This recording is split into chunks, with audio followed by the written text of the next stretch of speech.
understand how I used to stand under all the fool's rules running these lands. I had my head in the sand and I was asleep. Now I learn a little more every day and I'm waking the sheep. Gonna say it out loud, say it proud, get it out, 'cause I'm burning inside, cannot hide it no more. I'm a raconteur too. Yeah, I'm a raconteur too. Oh, I'm a raconteur too. Oh, the people in the chat room singing. Oh, I'm a raconteur too. One more time now. Oh, I'm a raconteur too. Good evening and welcome to Raconteurs News. It's Monday evening. It's the 15th of April 2019 and I hope you've all had a wonderful weekend. It's been great weather. It's been great to be able to get out and stuff. I've already been told tonight that I'm looking a little bit more orange than I were. I think that's probably me trying to become President Trump in some way, shape or form. But yeah, it's the 15th of April, which means it is, of course, the anniversary. It's the 30th anniversary of the Hillsborough disaster. So we've got some great shows on the Hillsborough, some great information in some shows on the Hillsborough disaster that we've done, interviews we've done with Tony Farrell and stuff like that. And it's justice. We want justice for the 96 and not just the scapegoats that are currently being tried at the moment, which we can't really go into. But anyway, rest in peace to all those people, to all the people from Liverpool. Adi, how you doing, mate? Adi's joining me. No Webby tonight. I'm afraid he's got some prior engagement. So Adi's with me as usual, and the lady on the wall behind him as well is here as well, just in case people wanted to have a quick look at that. Have you seen the breaking news? Sorry, I've just had Andy's just said, have you seen the breaking news, bruv? Notre Dame Cathedral apparently is on fire, and it's really, really going up. I don't know what the cause of that is or whatever, but I did see that a little bit earlier on. Adi, how you doing, mate? How was your weekend? Yeah, good weekend. And no, I've not seen the Notre Dame thing, and like a lot of people, I've been there. Oh, so, right. Okay. They're quite sad if that is happening. Well, you used to be Chief Bell Ringer, didn't you? Yeah, love you. Yeah, you did. Yeah. So it's Jason and Aid tonight. We've got and Watson, of course, who is behind me. Yeah, it was Andy. Stop sending me bleeding messages because you keep putting me off. And does he not really? Hang on a minute. Why does anybody expect you of all people to, do two things at once? Multitasking, not happening. Exactly. It's it's something that's a degree of difficulty. Anyway, listen, we've got a good show. I want to just mention early doors that tomorrow night we won't be on until 9 o'clock. That's because tomorrow night we've got Max Egan on, and we'll probably get our guests tonight to give us their take on Max Egan as well. But we've got Max Egan on tomorrow night. He's in Australia, so 7 o'clock. His time in the morning is 9 o'clock here, so that's why we're going to do 9 till 11 rather than 7 till 9. So what you mean Max didn't want to get up at 5 in the morning then? That's terrible. I know, it's an absolute outrage. It's an absolute outrage. Right, anyway, we've got a couple of guests on tonight, and we always like to have.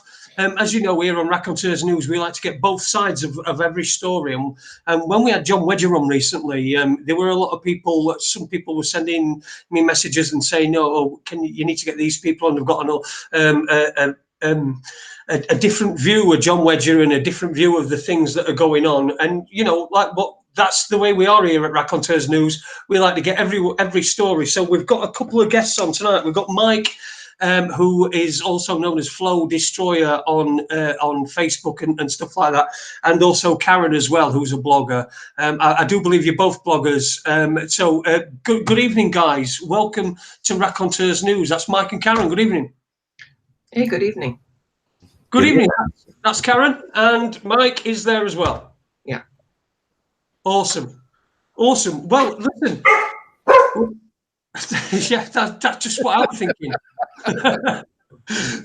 Listen, we've got you on the show tonight. I mean, what was it that you wanted? Yeah, we noticed that you wanted a right to reply to what Jon Wedger had said, and we've been speaking beforehand as well about certain other individuals that are involved in the what they call the in alternative media. I won't call them independent because most of them aren't independent, and like we said, there's a lot of people getting funded by different groups. So what was it that compelled you to want to come on and have your say?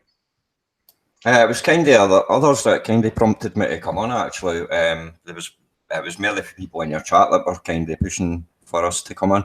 But I think it's quite valuable to be educated in the full story as to what's actually going on here, rather than just being spoon-fed a narrative and expected to buy it and then donate to X, Y, and Z so that you can go and buy adverts on Facebook and stuff. Yeah, I think that's about right. And we, for some reason, I edit the blog Hoaxdead Research, and we, in the past, I guess, year or so, have apparently made enough of an impact that anyone who agrees with us or refers to our blog in any way is referred to as a Hoaxdead troll, as though we kind of run a mob or something. Which is kind of amusing, because really it's like me, I write the blog and then I have another person who helps me with the comments, and that's about it. But yeah, so when I heard the thing about, like, Wedger was talking about, you know, the Hoaxdead trolls and so forth, I think probably the first thing I'd like to say about him is that my first impression of him was not entirely negative. I did not have a sense that I wasn't really 100% sure which way his farts were blowing, if you like. It was really hard to tell at the very beginning. He kind of came out with and did a chat with Lou Collins and talked about his career as a police officer, and he seemed very sincere and very, determined to do the right thing. So it took me a while of watching and kind of putting things together and wondering what the heck was going on.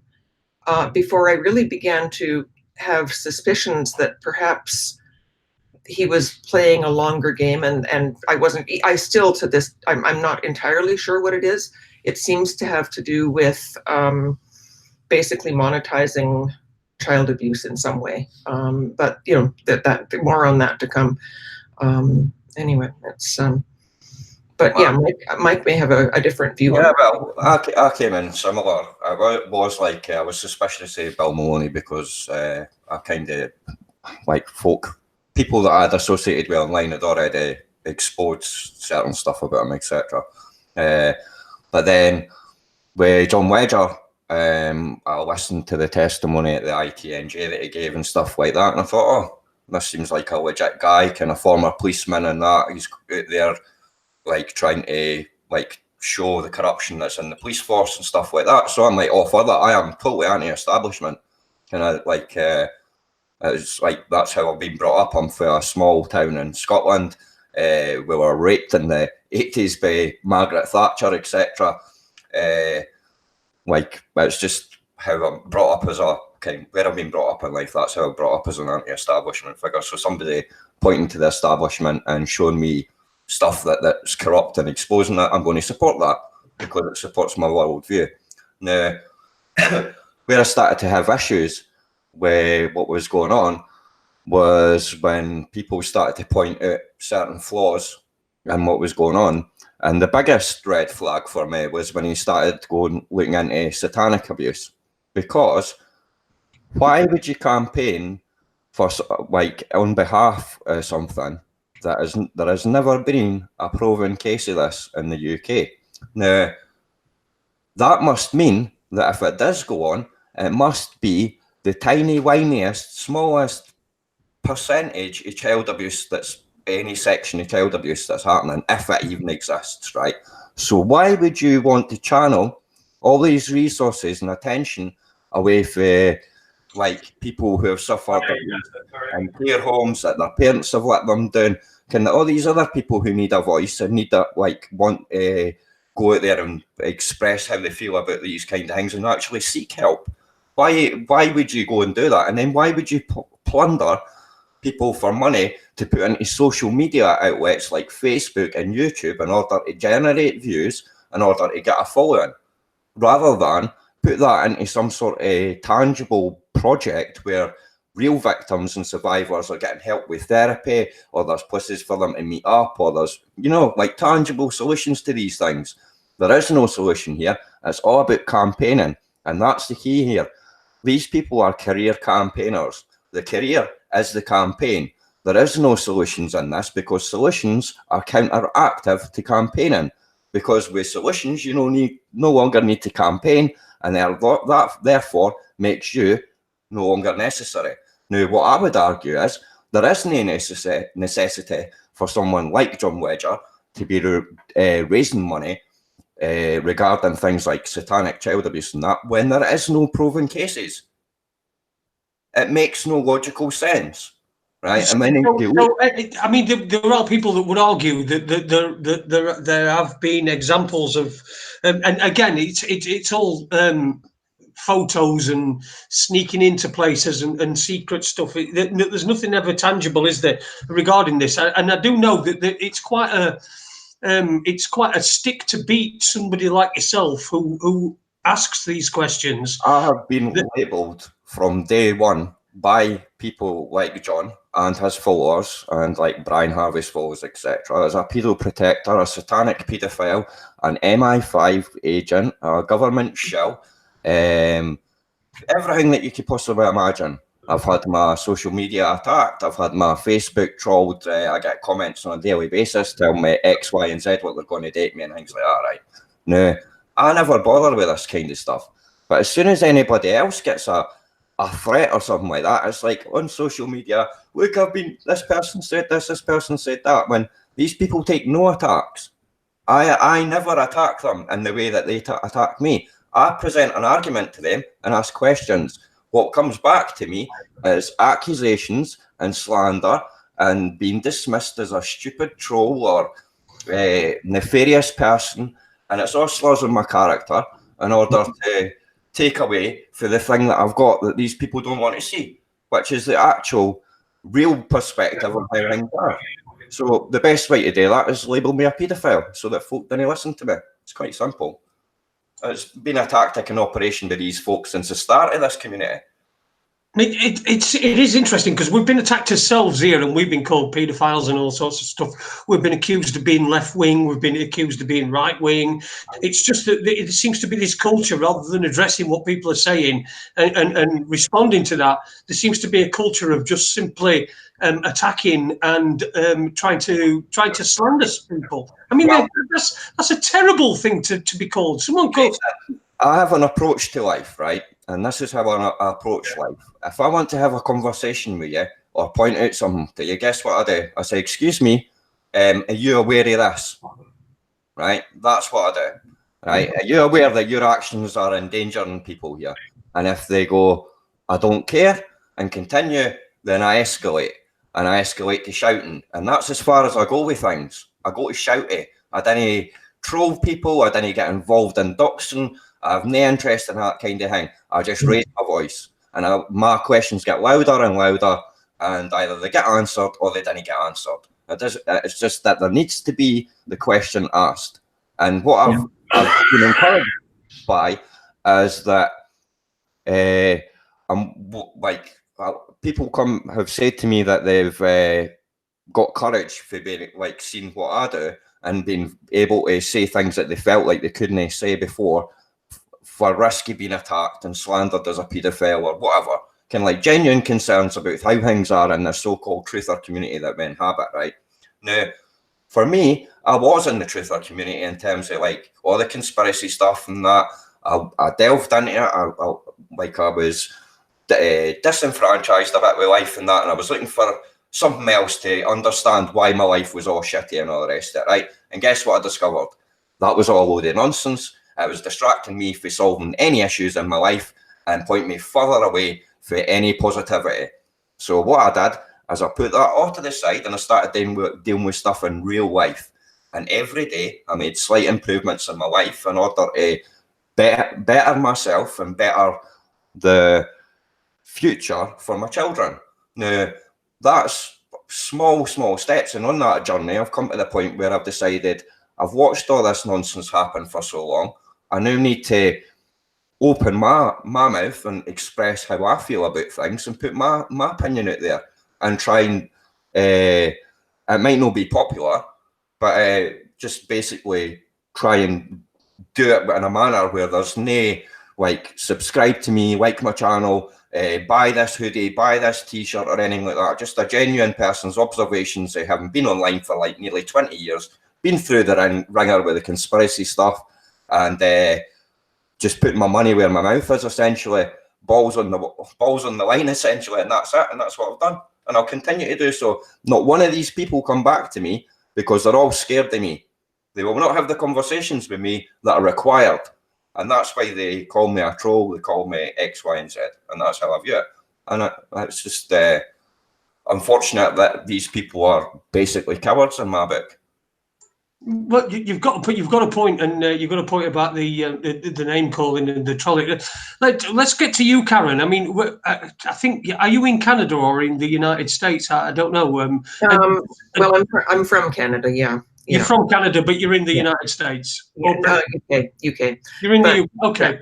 Yeah. All right. Fair enough. There we go. That's the geography lesson over everybody. Karen, what was your journey? I mean, Mike's given us a brief bit of background about, you know, his journey, and I think we can, everybody who's come that far and who's able to take in new information and perhaps disregard things that they perhaps held dear before. What was your journey like? Well, the way I got into it was kind of odd. I had been basically just kind of bumbling along, living my life. I was aware on some level of various conspiracy theories, but I found most of them I just found kind of funny. And some were interesting, but some were just kind of amusing. And I really didn't know very much about the whole, about the whole conspiracy milieu and who was involved and all of that stuff. My sister and I were writing a blog, and one day we noticed that we had this one post that we'd done 2 years previously that went completely nuts. And why was this post getting so many hits? And they were all coming from this one place called Anger Fan, which I had never heard of before. And I'd also never, you're going to laugh, I had also never heard of David Icke. So, because we were getting hits from there as well. And I was just like, what the hell? So we both kind of went and looked and couldn't figure out what the connection was, until we realized that what had happened is that 2 years previously we had been to visit an art show. And the art show was done by a woman whose husband was a trustee of the church in Hampstead that was implicated in the Hampstead satanic abuse hoax. And all of these people were going to this woman's art. And you remember how in Pizzagate they were going on and on and on about Marina Abramovic, the Serbian artist who does like very strange performance art, and how she was, and spirit cooking, that was the thing, and how that was satanic and it was a reference to Satanism and blah, blah, blah. Well, apparently they translated the art at this particular show as being somehow satanic. And they were sort of, you know how if you look for something, you'll find many, many, many examples of it, no matter what you're actually looking at. They found it in this art, apparently. So all of a sudden we were getting all kinds of threats, and, who were we? And, we must be involved in the Secret Service or GCHQ or something. And we're both kind of going, no, we're just bloggers. Like, really, we don't know what's happening here. But the more I looked into it, I saw some of the videos of the children. And then I saw the judgment that came out from Mrs. Justice Poffley on the 19th of March in 2015, and in which she basically said that this had been a gigantic hoax, and that the children had been tortured to make these confessions on video and so on and so forth. that actually, things began to fall into place. And I began asking people online, you know, to give me some evidence that what they were saying about these kids was actually true. As that began to happen, I started getting the whole, you're a shill, you're a pedoprotector, you're a Satanist, you're a this, that, and the other. None of which is true. And so, yeah, I basically got involved out of anger. I was just pissed off at people sending me death threats. And so I changed my online name to Snake Logan, and went from there. Met up with other people who felt the same that I did. We started a Google Plus group, and that's kind of how Hoaxdead Research began. One of the people in that group started the blog, and then when they basically, had other life commitments that they had to deal with, they turned it over to me, and I've been writing it since August 2014. 2015, I'm sorry.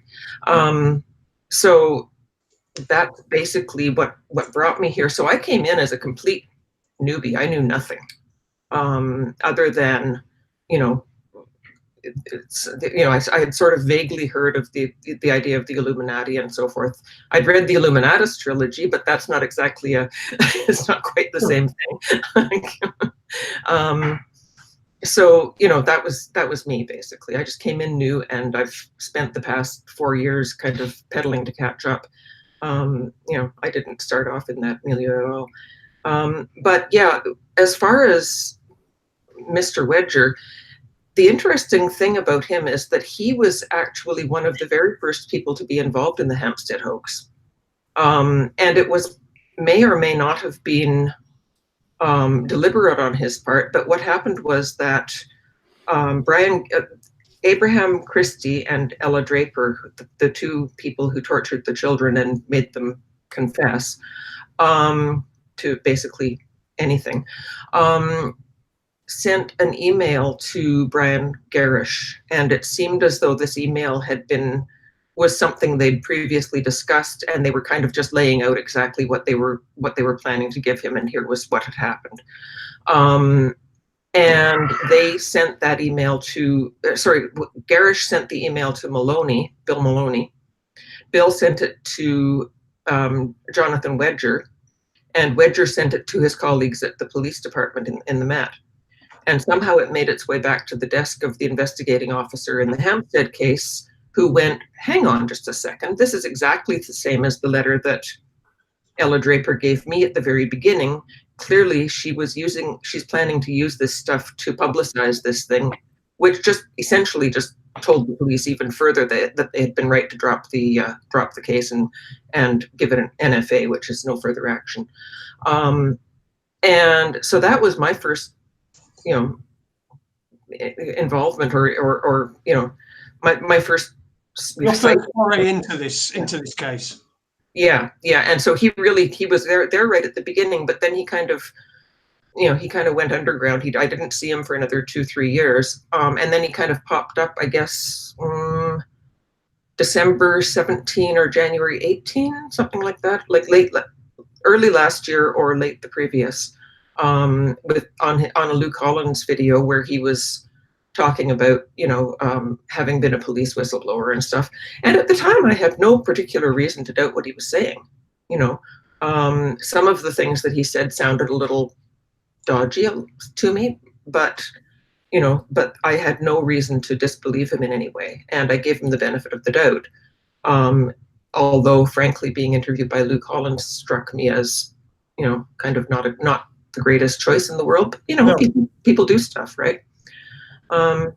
So yeah, I mean, honestly, I did not go into this with any kind of preconceived idea that he was a bad person, and I still don't believe he's a bad person. I think he's probably a person who is trying to make his way on the internet and using child sexual abuse as a tool to, make some money, which is, that doesn't make him evil. Earlier on, when we were talking about the Hampstead kids, we'll call them the Hampstead kids.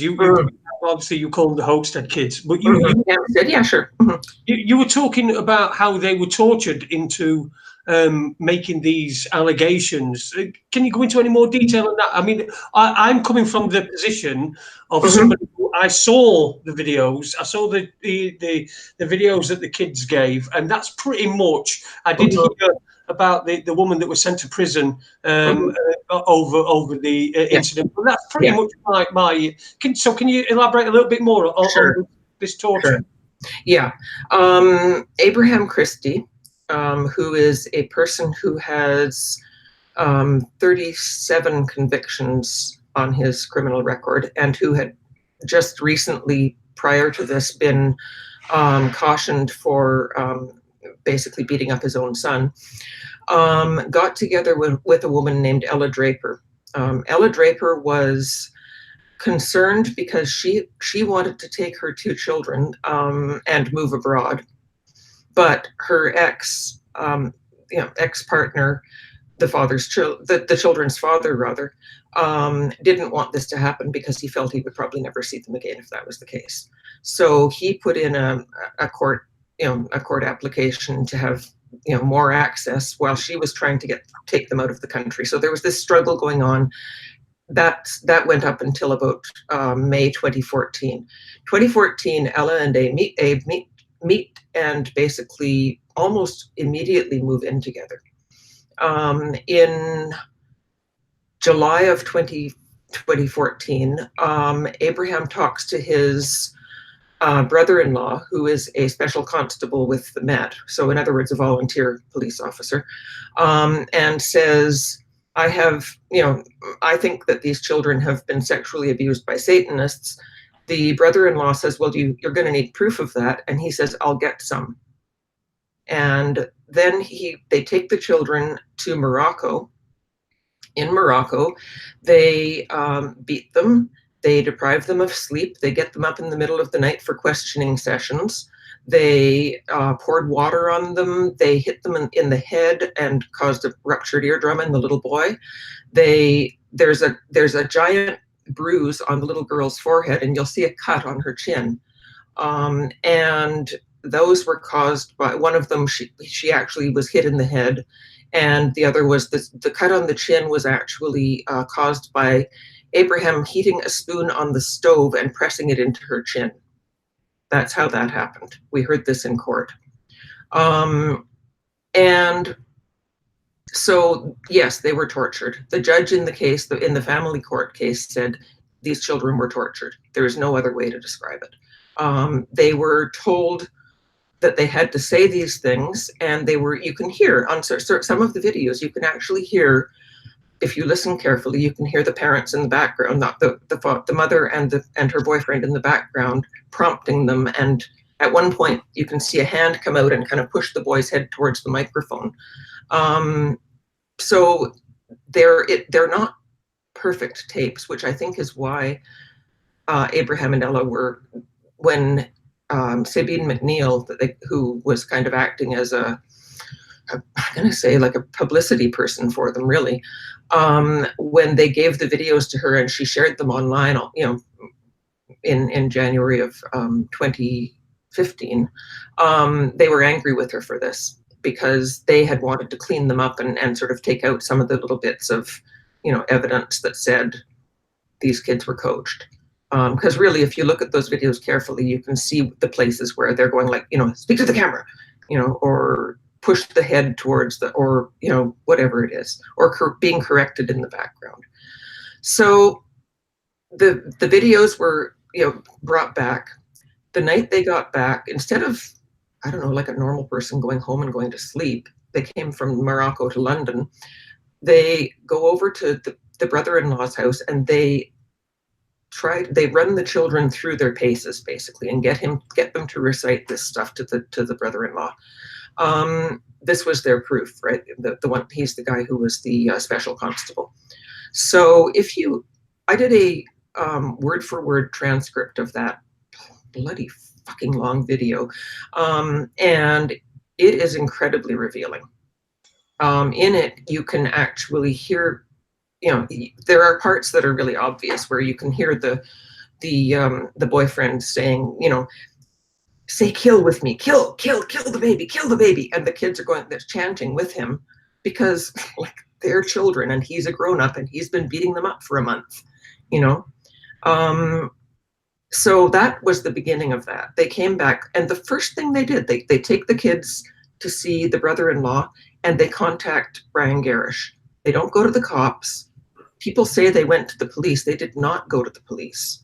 The police went to them because the brother-in-law reported what had happened. Like he basically was concerned because these kids had been brought to his house and said all this stuff. So he called the police and the police went over to Abraham and Ella's place at 5 o'clock the next day and said, we need to talk to you. And they were reluctant to let them in. They didn't want them in the house. You know, they didn't want them to talk to the children. The police said, no, we have to because there's an allegation that they've been abused. And so they finally reluctantly allowed this. They took the kids for proper questioning, what they call an ABE interview, which is Achieving Best Evidence. They did 3 of those. On the second one, the little girl talked about how Abraham had been hitting them. And the police had already suspected this because, oddly enough, one of the police officers was the same one who had given Abraham his caution in the spring, basically back in the May of 2014.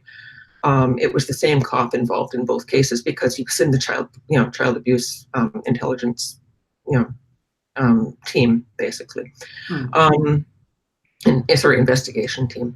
And so Abraham was extremely upset because he now knew that this guy knew who he was and what was going on and that he was probably abusing the kids. So on the second visit, they removed the children from care, from the mother's care, and to get them away from the boyfriend. Then about a week later, they did a third ABE interview, and on the way to that, the little girl starts bouncing up and down in the seat and saying, there's something I need to tell you. There's something I need to tell you. We made it all up.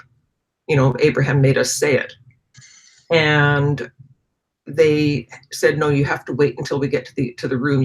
We can't talk about this in the car. You have to wait till we get there. I'm sorry, we have to get this properly done because that's the way it works with a police interview in that circumstance. Yeah. And so the kids were like, oh, okay, sure. They did do the interviews. The little girl was much more forthcoming. The little boy was younger and I think still semi-believed some of what he had been taught to say, but also was more afraid of Abraham. He was the one who kept breaking down and crying when he talked about Abraham. When he talked to the psychiatrist and stuff about him. There's a lot of evidence that this thing was not kosher. It was not. Well, I mean, from what you're saying, I mean, we've heard about stuff like this, and I know you're not really massive on conspiracies and that, but it all smacks to me of trauma-based mind control. That on a certain level, which it doesn't really have to be on a huge level to influence children. I'm pretty sure. No, you can. I mean, anyone. If you think about the prisoners of war at Guantanamo Bay. You can make those people say anything. Torture will do that. Torture. That's why they say that information achieved under torture is useless. 90% of the time, because you can make a person say whatever you want. Your grandmother's a whore. Sure, yes, definitely, totally. That's how it works. You can, and small children who don't have the same defenses as adults. Yes. Trauma-based mind control, you can call it that if you want. You can call it, evidence achieved under torture. You can call it whatever you like, but whatever it is, that's what those kids did. And they did what they had to do to survive. They were one of the things that Abraham told them, and they had no reason to disbelieve it, is that if they didn't do what he wanted, he was going to bury them in the desert and leave them there. I mean, these kids were terrified and traumatized. So, and there is also a lot of evidence to show that what Abraham really planned was that he wanted to use quote unquote trauma-based mind control on these kids and then cure them using hemp. That was his big thing. He was starting a hemp business and he wanted to show that, I think it was hemp seed, fresh hemp seed ground into a paste. So the kids were actually found with traces of cannabis in their hair. He tried to blame the father for this, but the traces were recent, not distant.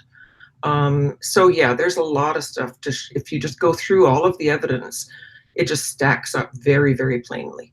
There's very little doubt. Well, sorry, go on, Ada, go on, mate. A couple of observations and then a question, I guess. When anything appears on the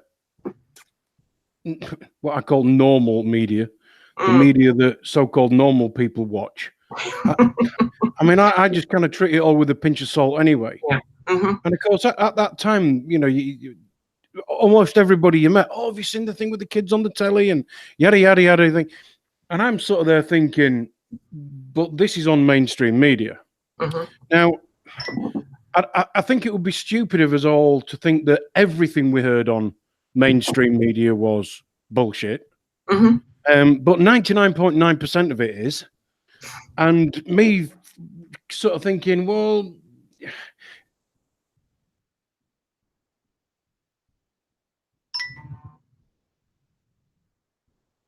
I think you kind of froze there. I'm not sure. Yeah, your sound dropped, mate.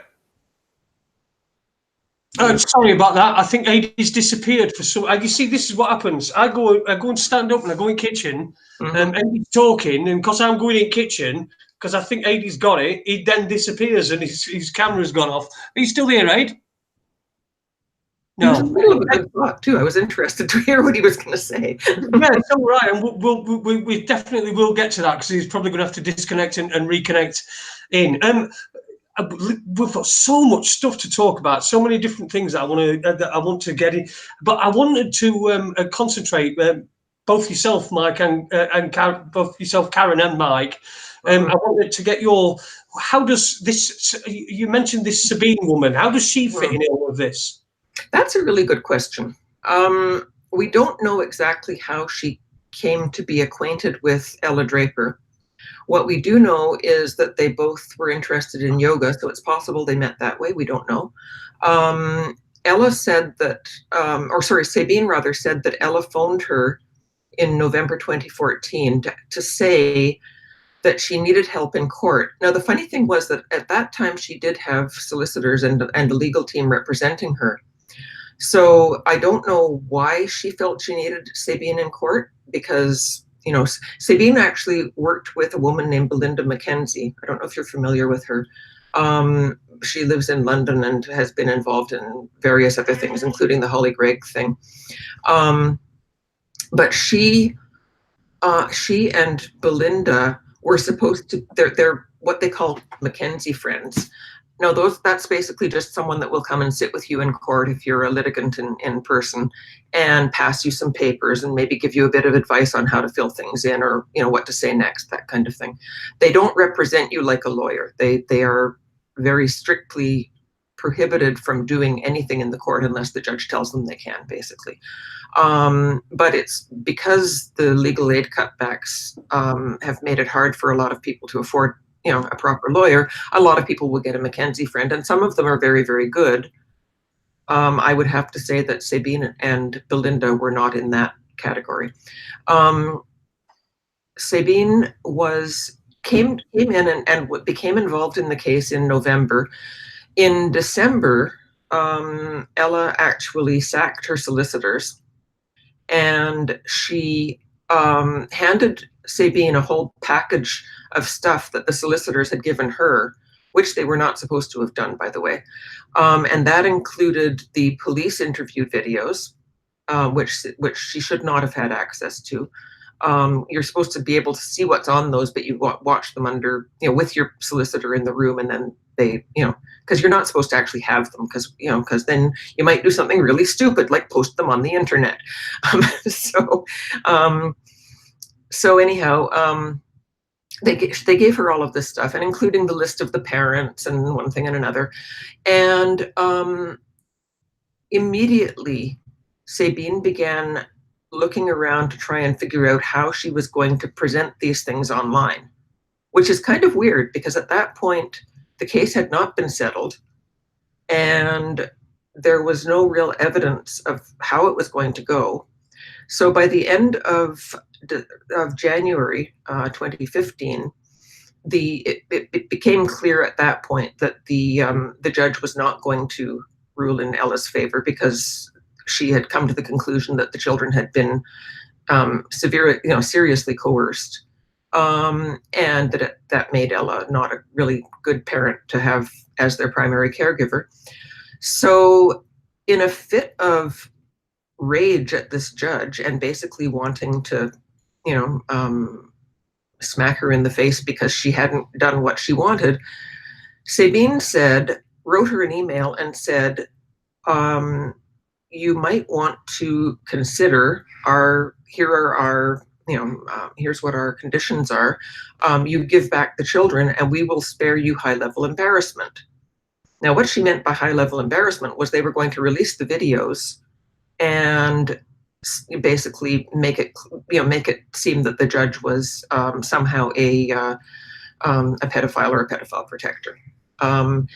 And in fact, that's exactly what she did. She released them via a link to her Google Drive that she published on a change.org petition. So she did this at the end of February. They went viral almost immediately because she began writing letters to people notifying them, hey, guess what? If you share these, they're going to go viral. It's like, yeah, no shit, Sherlock. So they did. That's what happened. That's how they got out there. But this is who Sabine is. And after that, she had something like 50 blogs and an amazing grasp of social media, but somehow she didn't know how to turn off her Google Drive, even though the police told her to many, many times. And she turned it off and then turn it back on again, and then turn it off and then turn it back on again, and so forth. So ultimately she was arrested a number of times. I think there was a trial in 2016 where she had a restraining order placed on her not to talk about this stuff again in public. She continued to do so in various ways. And it went into her 2018 trial with 17 charges of breaches of restraining order and 4 of stalking people in Hampstead, because she kept putting up stuff about their kids and themselves. So yeah, that was what it was all about. She was actually only convicted of 6 of the stalking charges, because some of them were considered to be due to technical issues. So that's, fair enough, whatever, that's how the jury went. But yeah, that's who Sabine is basically. So now she's in prison. And she got 9 years, didn't she? Sorry? She got 9 years, didn't she? Yeah. She was the trial. I attended the entire thing, and it was grueling. I think is the best way to put it. It was really long. It was 4 weeks long. And yeah, there's a full account of it on the blog, like start to finish. I tried to make it as complete as possible. Was it a fair trial? Did it seem to you as you, like you say, you were there? Was it a fair trial? Mm-hmm. Was it? Well, I think it was. Now, the weird thing was that she was the only witness in her own defense. No other witnesses were called for her defense, and I think that is probably because her defending barrister, who was very, very good. I have to say, there were moments when I was going like, "Oh, please don't be so good." Like, I wish you would not be quite as, But she was very ably represented, but the barrister did not call anyone else, and I think that's because basically, what's she going to do? Call some, I don't know who she would have called, really. Ghostbusters. Sorry? Ghostbusters. Yeah, Ghostbusters. Yeah, exactly. Who are you going to call? Clearly, obviously. Damn, why didn't I think of that? You could only really call your mum as a character witness, couldn't you, really? Oh, dear. Well, we've got Adi back anyway. Adi, good. Welcome back, mate. You disappeared for a minute, right in the middle of a question. And yeah. As you disappeared, Karen's did say that you were looking forward to your question, but we never really got it. My computer decided to do the blue screen of death and then tell me that it's installed some updates, which was nice of it. Oh, that's nice. fucking piece of Chinese crap. Anyway, Yeah. so I was saying about the media, and 99% of it is bullshit, but there is a bit. And of course, at that time, we'd got almost everybody you spoke to in the street. Have you seen the news item with the kids? You know, they're talking about the white stuff. Surely it's true. Not anybody. And then, of course, you know, I knew it had obviously come from or through Brian Gerrish. And I think Brian would be the first to admit that sometimes in the past he's taken things on at face value, because, you know, that's what we always hope, that people are telling us the right thing for the right reason. And it's not always worked out for Brian, even though his intentions have always been, as far as I'm concerned, as far as I know, good intentions. One thing I always ask myself whenever I say anything now is who benefits. Simply because when I first started to get into all this stuff, which I have to say is Jason's fault, but I almost used to take things on face value, and a few times Jason sort of slowed me down and went, "Oh, hang on a minute, mate. You look at the Alex Jones stuff, yeah, but look who's funding him." Oh, right, okay. So, and whenever there's money involved, straight away my big alarm bells start to ring, because I think some of the best guests that we ever have, and some of the best stuff I've ever heard, comes from people who, yeah, they've got a website, but there's nothing for sale on it. There's no links to anything. They don't make any money off the footfall on the YouTube channel. They're the best people because there's clearly no financial reward for it. Yeah. So when that thing happened with those kids down there, and my view has always been, in some way, those kids were abused. To be able to even think those words. So either it happened and it was physical abuse, or somebody was coaching them and it was mental abuse. But those kids will never grow up to be just normal kids because of. Well, you're half right there. Sorry to interject, but you sort of said it's either that or that. Yeah. It was either they were physically abused or they were it was put into their head. Well, actually, they were physically abused. They were physically abused by Abraham Christie in order to get into their head, which also emotionally abused them.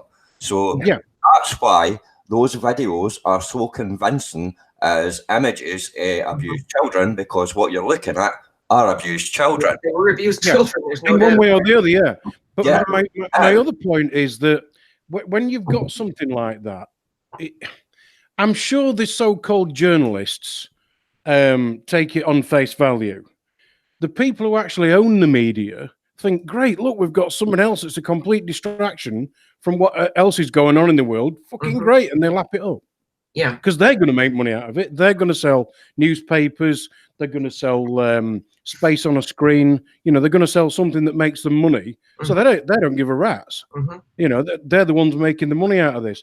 But with the people that were actually involved in it, anybody from Brian Gerrish to this Abraham or whatever, and you mentioned the cannabis and the kids' hair, who were the ones who were actually going to benefit from this? I mean, obviously it wasn't the kids. That's it. Yeah, that's a really good question.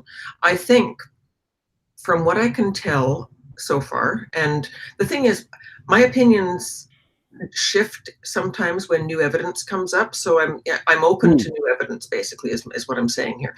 But from what I've been able to tell so far, it seems as though the people who are going to benefit were Abraham Christie, because he had this hemp business that he was starting, and he wanted to prove that hemp could basically cure people of the effects of trauma-based mind control. So to do that, he had to have children who looked as though they had been subjected to trauma-based mind control. And to do that, he had to actually literally torture them. Yeah, of course. So that's one. The other thing is that it sort of crosses with the mother, who desperately wanted revenge, and she wanted to keep the children out of the hands of her ex. So that was important as well. So she continued even after she and Abraham split up probably about 2 years ago now, I think. She, I think, has continued to try and get the children back. However, she refuses to come to England, and she hasn't, as far as I know, contacted them. Like, this was something that was discussed again in the court. She hasn't contacted them at all since, since she left. Basically, she fled the police in February of 2015. So that she's a person who would benefit, and the other person, I think, in terms of. I don't think it was a financial benefit that Sabine was looking for. I think she was looking for two things. One is she wanted to be able to prove that the whole concept of satanic ritual abuse and children being, trafficked in high places and so forth. She wanted to be able to prove that that was true, and she wanted to be the one to prove it. This was a huge, huge ego thing for her. Like, even just, I'm sorry, I need to excuse myself just briefly for a sec. I've got a quick thing happening here, but I will be right back. There's a man creeping up on you behind you. I know there is. Yeah, it's okay. Okay, I'll be right. You're right. Well, Mike, do you want to carry on with that? Carry on the point that... I think the gain is, right, essentially what we're dealing with, we're in a climate, especially on YouTube, right, where the common narrative basically is, like, as Abe, I believe, just said, 99.9% of the mainstream media are telling lies, according to YouTube. What I mean? People on YouTube firmly believe that that's the case, right? Well, I kind of differ for that kind of perspective. I believe that you can go to, say, safely, that about 80% of what's printed in, like, decent newspapers is factually correct. The rest is political bias or based on trying to get ad revenue or whatever, or sensationalism, right? That is where the more realistic thing. To say that 99.9% of all mainstream news is bollocks is completely insane. That's just a completely insane position to take. Mike. Was it a metaphor? I'm just thinking of a pretty good example. All right, all this bullshit we can see going on about Brexit on the news. Do people really believe that 650 supposedly of the most intelligent people that have ever been voted for have managed to do absolutely jack shit for 3 years? No, they haven't. They're not allowed to, because they're not the ones in control. So therefore, everything that you see on the news is bullshit. Everything that you see on the news about finance is bullshit, because for 20 years when I worked in the finance industry, nobody told me how money was actually came into existence. So every financial argument you hear or see on mainstream media is bullshit, because it's all based on the fact that money is a positive and that we're not dealing with fractional reserve lending, which is what we are dealing with. So when you look at politics and money, both being complete bullshit, what does it leave you with other than child abuse and sport?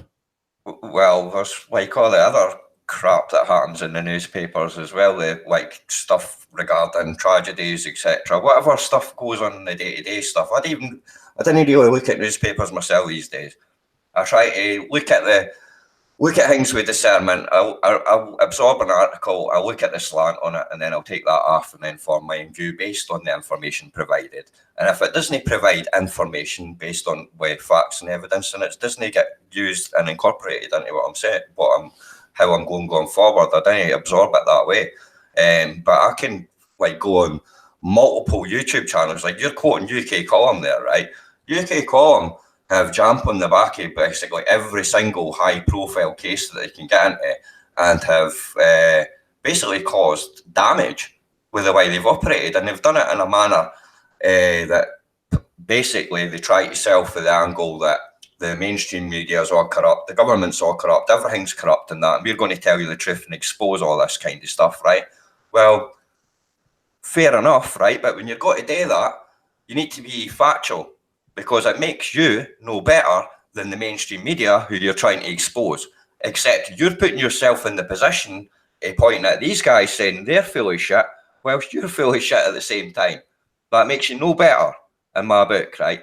And when you're taking cases that have been through legal courses and stuff like that, when you, like, I believe Brian Gerrish also defended Martin Smith, who was a convicted paedophile. He hung himself, his missus killed his 2 kids and that. And Brian Gerrish was proclaiming his innocence, despite him being sentenced, right? And the same with the Holly Gregg stuff. The Melanie Shaw stuff about her whistleblowing on MPs, and that's a load of bollocks. She's not naming any MPs. She was badly treated by the care system. She's been let down by the care system, and that's as far as it goes. She's a mental health patient. There's nowhere else in society to put her, and that's how she's ended up where she's ended up. And part of that is the psychosis that people like Brian Gerrish, etc., interject into these people. They wind them up and they push them out. That's how they do it. And then they ride in the back, safe in the knowledge that if anything comes back, it goes to the person saying it. So you can put people on your platform to get to say whatever you want to get the hits that suits your narrative, because the narrative of the UK column is a political narrative, as you well know, through the British Constitution Group, how they were funded by Noakes, who was trying to be the UKIP leadership at one point. If you go to their website, everything is monetized. There's stuff behind paywalls. They're selling DVDs and merchandise. They are no better than the people that they proclaim to expose. And the worst thing is about it is they didn't actually have any real, like, supervision, right? At least you've got a kind of recourse where anything that appears in a newspaper or that, where you can get retractions published, etc. There's ombudsman, all that kind of stuff. But people online seem to think they can say anything about anybody, label folk as paedophiles, obfuscate for actual cases, child abuse, take resources away from people who need it, and then feed people's like Brexit, the new right in this country is the biggest thing that's going to happen in this country in the last 50 years. Since World War II, there is nothing bigger happened in this country than what's going to happen in the next few years, right? It's been voted on, it's going through, right? People are pissed off that this government has let them down. We have got to the deadline and they've not been prepared.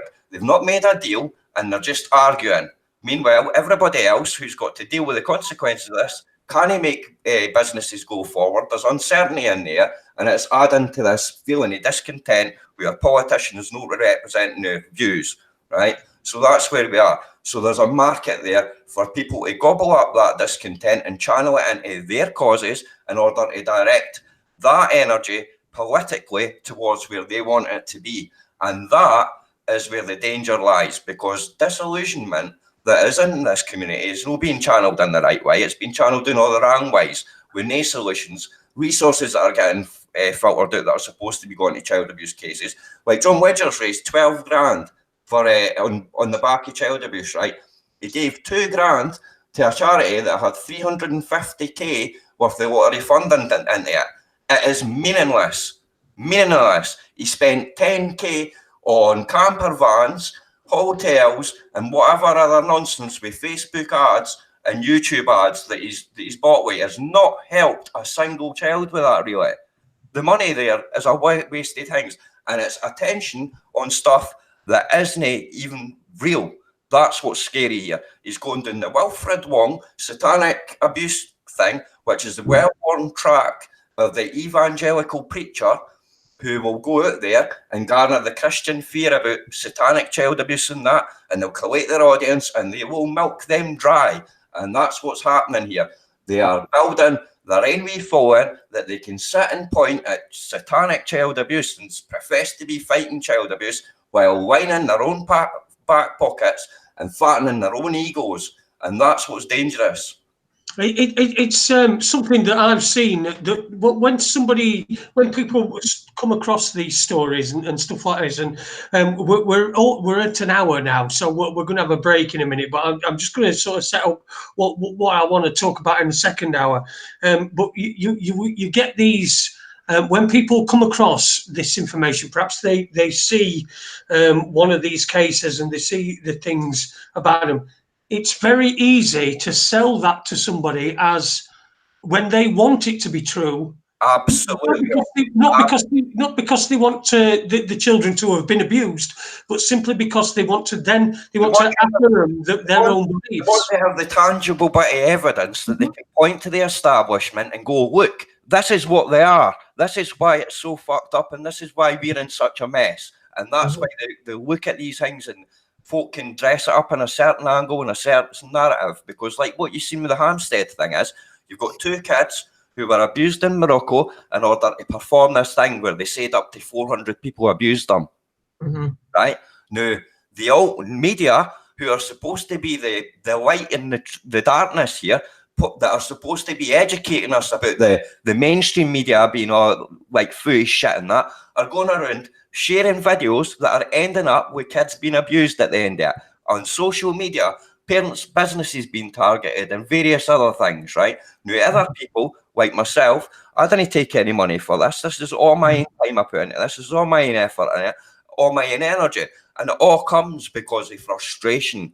Everything I do comes at frustration that I'm watching good people being swept up by the likes of Garish, Maloney, Wedger, Thomas Dunn, Andrew Devine, Angela Power Disney. I can reel off Brian Harvey in that as well. Folk who are we'll have to get into that. Listen, let's just play we're going to play a record and just give us a chance to take a quick comfort break. It's a 4-minute record. Somebody posted, I just want to say hello to the people in the chat room as well. Good evening to everyone in the chat room. Denny's in there, John Smith, Mahat Malevolence, Jamie Mitchell, Sparkle, Ron Malcolm, Mushroom Monk, all these, lots of good people in the chat room. It's really good chatting there. I know Denny's on top of it. There are 1 or 2 people falling out, but you're always going to find that with this sort of information. But that's what we are about here at Raconteurs News. We like to get as much information and real proper information, and give it everybody's point of view as well. We don't just go. The point I was going to make was about I remember on social media, and that was pretty much when I thought, that's it, I'm done with social media now. All I'm going to do is I'm just going to advertise the shows on it and stuff like that.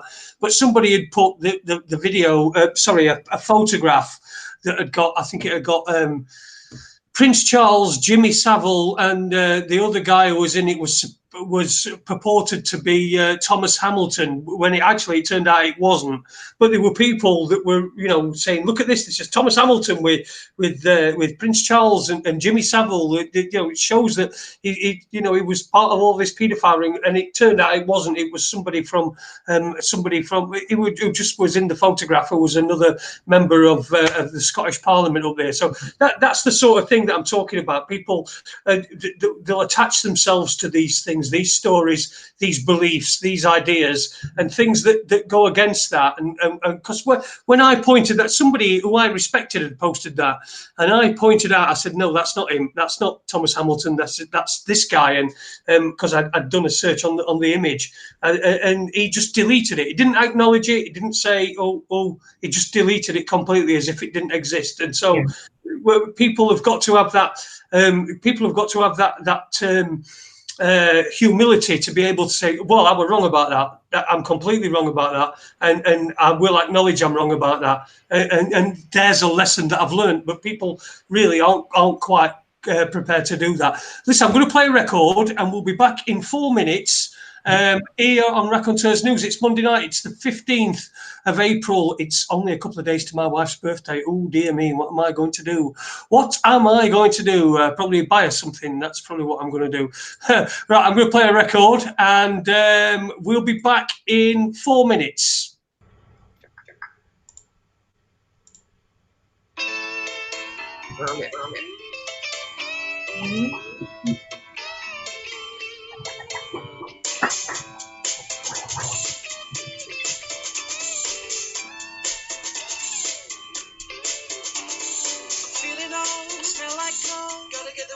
Off to the hole in the road. I'm walking off school and I'm off to the city, watching telly all night and I'm not looking pretty. See, I got this job downtown, selling knocked off ladies watches for £1. For a really dodgy man that I met in a dodgy cafe. You know, he said to me, the girl who sold these yesterday wasn't selling very carefully.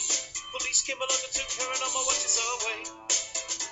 So if you see some coppers, you grab myself a leggy boy. Right away, I'll be in the cafe.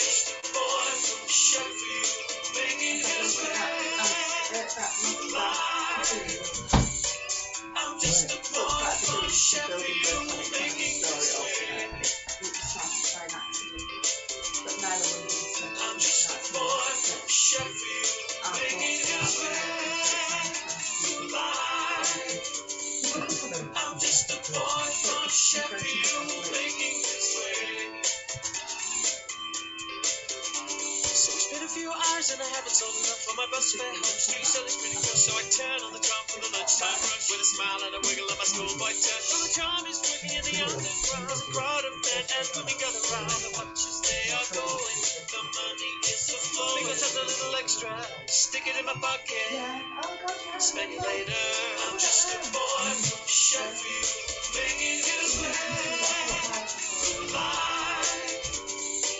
I'm just a boy from Sheffield, making his way.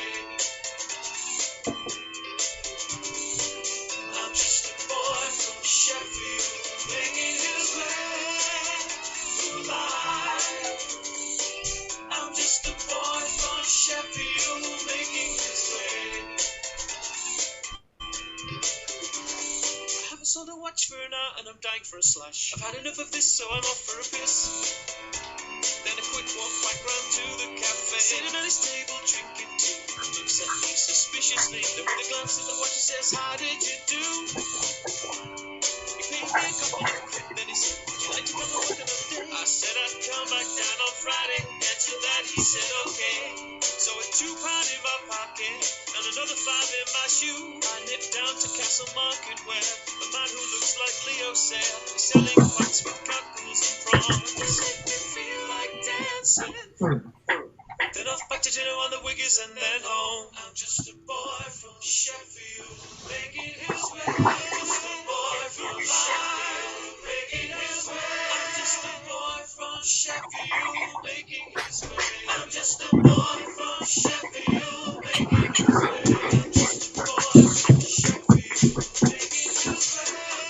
boy from Sheffield, making his way. I'm just a boy from Sheffield, making his way. I'm just a boy from Sheffield, making his way. I'm just a boy from Sheffield, making his way. I'm just a boy from Sheffield, making his way. I'm just a boy from life, making his way. I'm just a boy from Sheffield, making his way. I'm just a boy from Sheffield, making his way. I'm just a boy from Sheffield, making his way. I'm just a boy from life, making his way. I'm just a boy from Sheffield, making his way. I'm just a boy from Sheffield, making his way. And welcome back to Raconteurs News on this Monday night. That's the boy from Sheffield, Heath Dwetht. The line in that I always like is anybody who's from Sheffield who's around our age will remember the guy who worked in Castle Market that looked like Leo Sayer, and you get he sold seafood and he just looked like Leo Sayer. In fact, I think we used to call it Leo Sayers. I think he called it Leo Sayers as well. But yeah, that's one of my favourite memories of Castle Market when it used to be here. I don't think it's there anymore. I've not been into Sheffield for quite a long time. Anyway, we are talking tonight. We've got Mike and Karen on joining us, and we're getting a little bit of an alternative point of view on a number of the. We've been talking about a number of the characters. We've primarily been talking about the Hampstead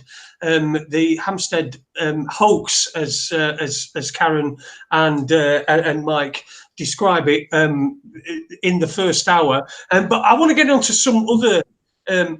Some of the other people. What about 5G? Let's talk 5G. We've had our problems with people with 5G on here. I don't. If you've listened to our shows, you'll know that we've had Lee Garrett on and Mark Steele, and Lee Garrett made some accusations against a third party who we then invited on, and we've gone then since had no end of trouble with Lee Garrett and Mark Steele and their stuff as well. By the way, I'm doing a YouTube video at the moment. Look, Lee Garrett, what he did, right, is he took the piss out of me. He took the piss out of me saying he got more legs than me, which is fine. It's fair enough. He's got more legs than me. Big fucking deal, right? And I just decided to leave that. I just decided to leave that, and then he's starting to call me Stumpy, and I'm not even having anything to do with him. So I'm going to make a little video on Lee Garrett in the next couple of days. So look out for that. But what are your experiences of the 5G campaigners and Ian Crane? Let's talk about Ian Crane. You were talking about these people that are serial campaigners. Ian Crane comes into that bracket, doesn't it? Because up until 2012, we were talking about an alien invasion at the Olympics. Yeah, and then he's got like 65 quid a pop DVDs on the UK Column website at this moment in time. I just think basically these people just go for whatever's currently in the headlines and whatever's trending on the conspiracy Twitter, basically, and then they make content regarding it because that's essentially what their market is. It's pretty simple, really. 5G is just the same as 4G, is the same as 3G, is the same as like when people thought the telephone was witchcraft and stuff like that. It's like, it's just people are scared of stuff, and then people push fear onto them and they buy into that narrative because that's what they're expecting, what was catered for them, essentially. It's like, you've got to remember, as media outlets always tend to play to their audience, right? So if your audience is conspiracy based, you're not going to turn around to your audience and say, "Don't worry, folks, there's no 400 eating babies, satanic baby eaters in Hampstead." What you're going to say is, there could be 400 baby eaters in Hampstead, and here's somebody that's willing to say it. You know what I mean? That's how you would operate. And that's because that'll play to your audience. Because if you start saying, well, the police have investigated this, a judge has done a fact-finding mission on all the rest of it, social services have been involved, the kids are happily with their father now, and these two are wanted for child abuse, basically, that are fled in Morocco and Spain, then that's not going to get you any people attracted to your channel, because it's not going to sell to the audience, unfortunately. People would rather believe that there's 400 baby eaters in Hampstead than that there's two people abused two kids in order to make some money at the back of it. Yeah. And the other thing is that I think there's a danger of once you believe one thing, it becomes easier to believe another. First of all, if I was thinking about the business of why people believe in the Hampstead thing, almost from a religious perspective, like for people who truly believe that Jesus rose on the third day from the dead, and that the angels came and took him away and so forth, then something like the Shroud of Turin is going to be absolute 100% proof to people like that. And I say that because for me that was something that I firmly believed in for a number of years. I later began to look at some other evidence that showed maybe there were some holes in that argument. But for me, it confirmed a belief that I had about the resurrection, and therefore it must be true, And oh, look at this! Wow, this confirms something. Oh yeah, I'm not a Satanist, by the way, just in case anyone was wondering. Sorry. We're going to invite you around then and all for a bit of Satan bashing. Yeah. Oh, yeah. No, the thing is, most Satanists that I'm aware of are actually just like really radical atheists. They say they're Satanists because it's kind of like a way of being in opposition to Christianity. I won't say that to everyone because I don't want to get myself in trouble saying that. Like Lucian Greaves in the Satanic Temple, like it's parody.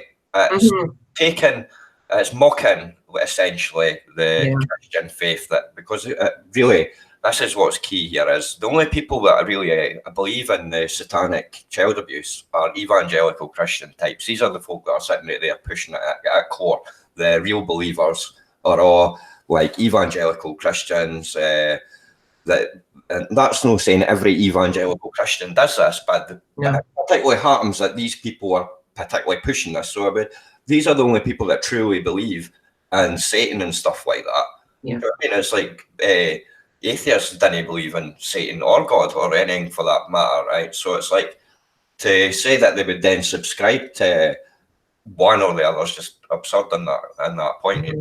Just like there's a quote, and it's JFK says, and it's the great enemy of truth is very often not the lie, deliberate, contrived, and dishonest, but the myth, persistent, persuasive, and unrealistic. Right? Now that wee phrase perfectly sums up Hampstead to me. It's like the enemy of the truth in that case has been the myth that's been created by Abe and Ella, which has been persistent and persuasive through these videos, being persistently shown through the internet and social medias and that, and exposed to hundreds of, well, millions of people at this point. And it's been persuasive because the fact is that there's abused kids in this video, right? And that can't be denied, right? But it's unrealistic, and that's the key, because it is unrealistic to think that people are there's multiple schools involved, there's a church involved, there's McDonald's involved, DHL's involved. It just does not make any sense, and it's completely unrealistic when you start going into it. And that for me is like the way that it's being pushed in social media is like you have said, you've just watched these videos and they've sat badly with you because you've witnessed abused kids, right? So you're going to then believe anything that comes out for that, saying that these kids have been abused. If somebody says it's X, Y, or Z reasons, you know what I mean? Whatever the first reason you hear is going to be the reason that you're going to believe and take in. Whether you get invested in it or no, you're going to have that in your head somewhere. It's going to be sat there. Whereas, like, I had to come to the point where, like, this video popped up on my feed, and it was like this young boy, and he started talking about stuff, and I was like, I just put it off instantly. I was like, what is this crap? Why is this even come up on my feed? And it's not because I didn't care about abused children. It's because I didn't want to watch stuff like that. There's something wrong with folk that sit and want to watch this kind of thing, in my opinion.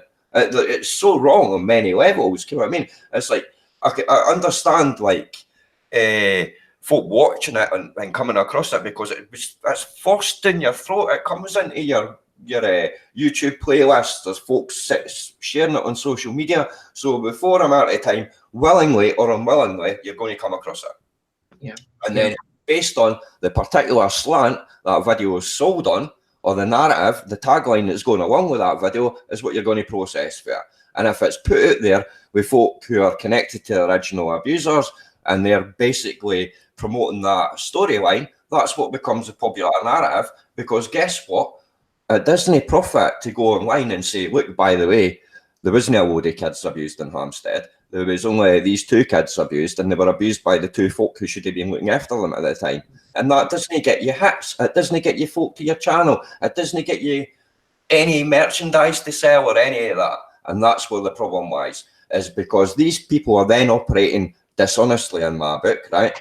And what they're doing is they're then encouraging others to share this stuff illegally now, as it happens, and therefore propagate this even further, and then increase the effects it has on the innocent people who have been named within this and their kids, and it impacts further.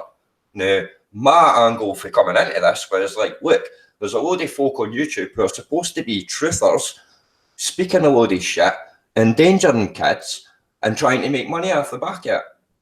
And I'm not going to sit by knowing this whilst I've got a microphone in front of me and capabilities with a PC, and we'll put the pointers out to people, because I've watched people stand up against popularist movements and popularist things and be called X, Y, and Z. But at the end of the day, their concerns have always been about safeguarding kids or whatever particular issue it is. The root is always what you're trying to solve right now. Safeguarding, if you're out to expose paedophilia, then the first thing that you do is you safeguard kids. You have to always. And if you're not doing that, then you're becoming a danger to kids. Whether you've got good intentions or bad intentions, if you are then informed that your actions are damaging real children, i.e. endangering, preventing your safeguarding taking place here, then you have to stop them. As a responsible citizen, then you have to address that and make them stop. And most people that you talk to, when you point out that these videos are abuse images and how they've came about, go, oh my God, I did not know that. I will take them down immediately, right? That is the general reaction because folk are horrified that they even bought this, right? Now, what the other extreme is, look, get away, you pedo protector. I'm going to block you and not answer any of your questions. Now, that stinks to me because you are then ignoring advice regarding safeguarding, because my only advice is do not name protected witnesses and do not share images of abused kids. Talk about the Hampstead case all you bloody want. I do not care. As long as you are endangering the two kids at the heart of it, the kids that went to all these primary schools that have been targeted, their parents and their businesses. Once you're starting to do that, you're impacting in the real world and you're becoming an accessory to criminality at that point. Because as you've seen for Sabine, she ended up in court. 4 families took her there. It took them 3 years to get her to court because they had to fight for their justice because the system wasn't providing justice for them. Yeah, that's right.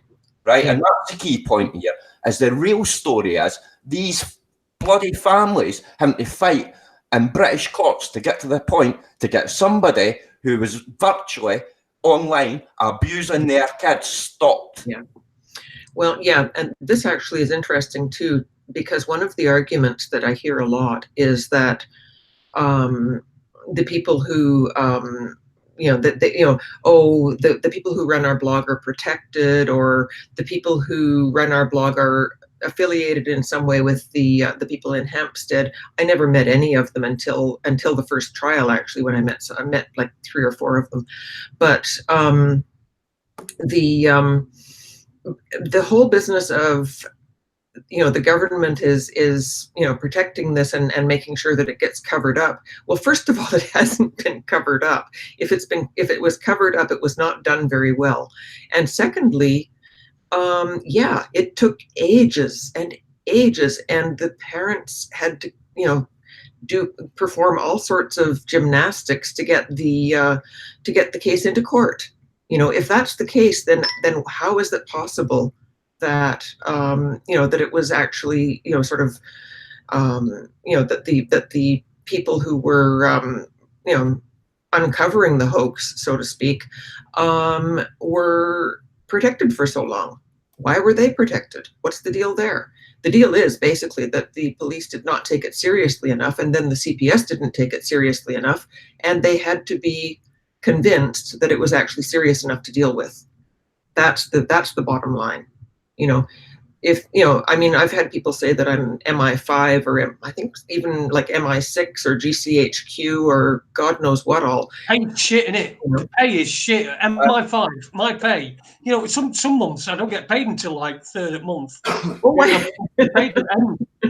I know we make a lot of jokes about it on the blog because I make a lot of jokes with the commenters and stuff because it's so obvious. If we really had all of that power, we would have shut this thing down by now. I would not be doing this 4 years later. I would be like off in the Bahamas enjoying my ill-gotten gains. It's so silly. It's ridiculous. Sorry, go on. You were going to say. No, that's okay. Go ahead. You. I was just going to say, because people. I know you've been talking about. I'm just playing devil's advocate here. Believe me, and that's all I'm doing. But, when you're talking about things that have happened in court, people will say that the courts are corrupt. They're protecting each other because the judiciary are all involved in all of this sort of stuff. And then people will question your motivation, both your motivations. give us some sort of some Right. sort of idea of your motivations. Do you want to know what the dog in the fight is, essentially? Yeah. Right. Well, I've got my own personal reasons. I've had